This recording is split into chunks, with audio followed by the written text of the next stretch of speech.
Hi, I'm Dale Holliday coming to you from Corvallis, Oregon in the bountiful Willamette Valley. Welcome to my show, Valley Views, a forum for sharing relevant topics relating to people and issues in the Willamette region. Hi folks, thanks for joining us today. I'm here for part 2 of a discussion with Bruce Barris, local artist, Chris Askew, also a local artist, and Patrick Hackelman, who is a local artist and a comic cartoonist. Welcome back. Thanks. Thanks for coming. Well, where we just left off, we were getting a bit more into Patrick's work, his ship work, building ships and designing and drawing the ships. Yeah. So we can talk about that a little bit more. Well, you know, a part of your practice for creating these wonderful models that people love, right, is to first draw a schematic, and so you will spend, I don't know how many hundreds of hours creating the drawing, which you then follow to create the model. And these drawings of these schematics are of interest as well, so that when we say that he's got like 3 areas of, you know, work that people, 3 bodies of work that people, rightly so, are very interested in. I would say so, yes. Yeah. And what are the models? What materials do you use to make these models? Mostly I use wood and plastic. Wood and plastic, okay, yeah. And are they going to be on the website as well? Yep. Yeah. And let's give that website again. We talked about it in part 1, but this will have all the artwork at the CEI Artwork. You can find all the artists involved in our program at Artworks CEI at Outpost 1000, OUTPOST number 1000 .weebly.com, but if you just Google Outpost 1000, Outpost 1000, you'll get there. Okay, because I'm definitely want to take a look at that. Yes, and there's also a gallery in town in Corvallis here. Right. Our program has a gallery as a component of it. Yes. And in fact, the artists in our program, if you will, in the studio program, for the most part, are not, don't use that gallery. Our objective is to support the artists that we work with in a way in which gets them further out into the community. Excellent. And not to always be tied to something that is disability in nature, Right. But that truly is a community gallery, and we do exhibit there, but that's not our primary. Gotcha. And that's typical of what you heard of the way that Patrick is working in the world. Beautiful.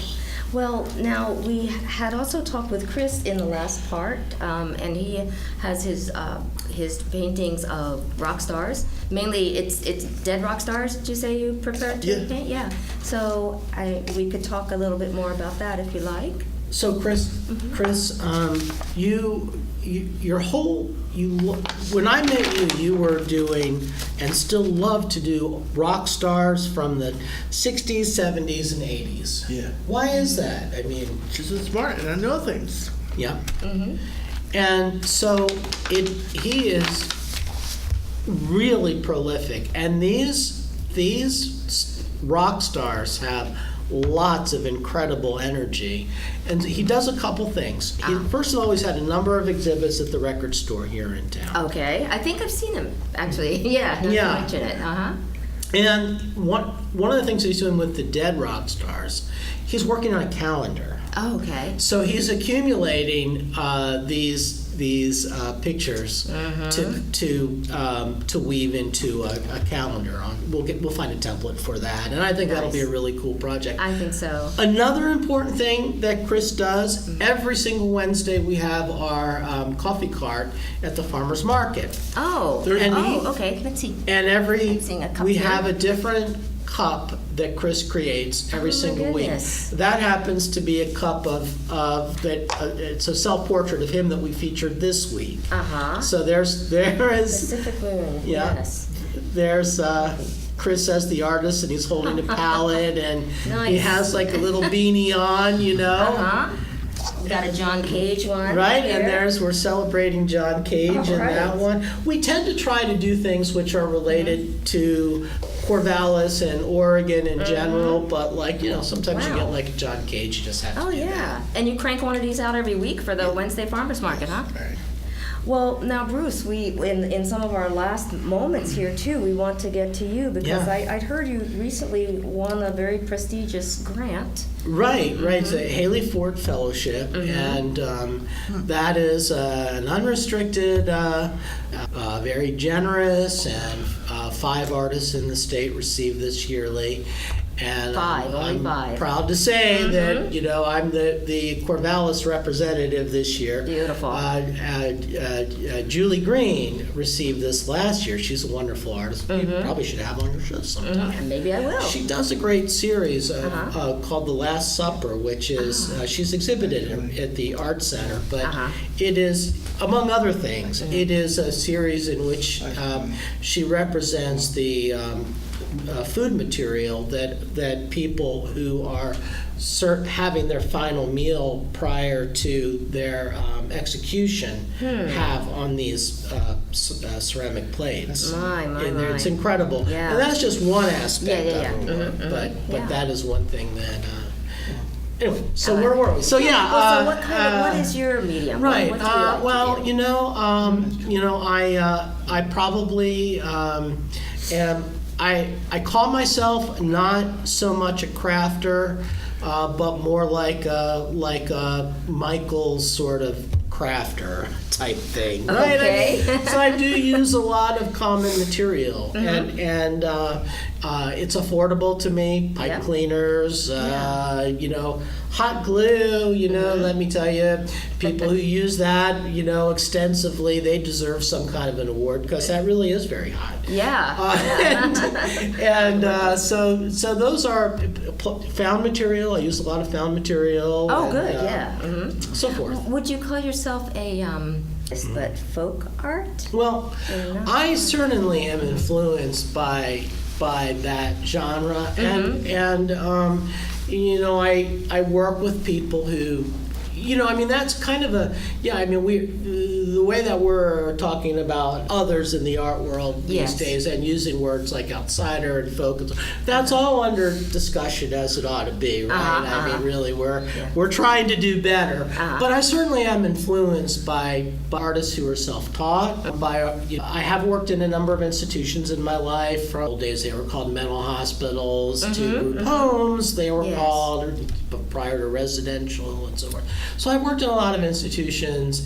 Under those conditions, I've seen and experienced and worked alongside to some degree, collaborated with even at times, people who are doing some remarkable, rather unannounced things. Oh, yes. So I certainly am influenced by all those sorts of experiences. Yeah. And I continue to be. And I'm certainly influenced by, I see Patrick and Chris, another fellow rather new to our program who uses pipe cleaners a whole lot, and after a while I'm like, holy cow, look at me using pipe cleaners. Where did that come It's from? catching, yeah. Well, I always like to ask people too on the show if there's any way that public can support you.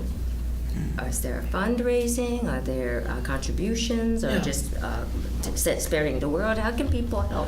Well, there are those things, and also our program is easy to find, and CEI has a website too. You should, please look that up. Yes. Collaborative Employment Innovations, and just go there, and boom, it'll come up. And any material donations are great. So Okay.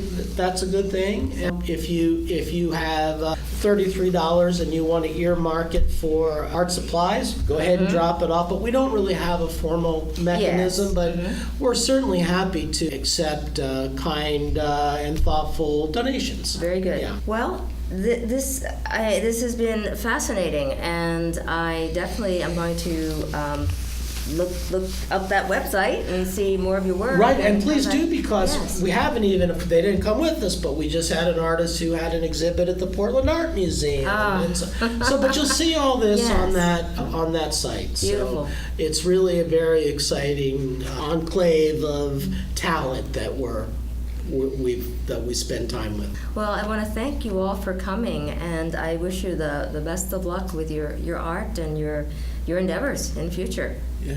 Certainly a lot of talent sitting around this table. Thank you so much. Yeah, you're welcome.